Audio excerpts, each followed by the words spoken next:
Next year, in 2024, Samsung is gearing up to launch its latest top-of-the-line phones, the Galaxy S24 series. We've got some early details about what these phones will be like, and recently, pictures have come out that show how the design of the Galaxy S24 Ultra compares to Samsung's previous flagship phones. Ice Universe, a trusted tech source, has shared pictures, giving us a sneak peek at the upcoming Galaxy S24 Ultra. It seems the new phone will have some small changes compared to the S23 Ultra and even the S22 Ultra. For instance, the borders around the screen are a bit thinner, and the hole for the front camera is a tad smaller, as you can see in the pictures.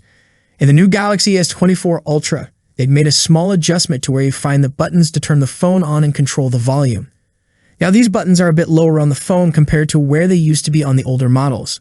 Samsung's newer Ultra phones, like the Galaxy S21 Ultra, brought a cool feature: support for the S Pen, a special stylus. Now, for the upcoming S24 Ultra, Samsung has made a change you can see in the picture. The tip of the stylus is now flat, unlike before when it used to be round.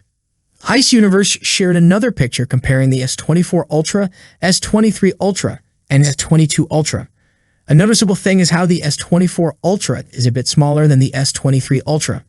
The source says the S24 Ultra is 162.3 millimeters tall, which is a bit less than the 163.4 millimeters of the last version.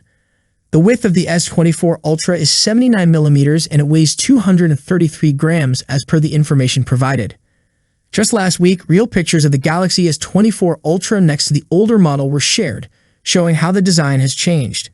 As per what we heard before, it seems this new phone might have a powerful Snapdragon 8 Gen 3 chip, 12 gigabytes of RAM, and storage space of up to 1 terabyte. What are your thoughts on today's video? Let me know your thoughts in the comment section. As always, I'll see you in the next video. Peace out.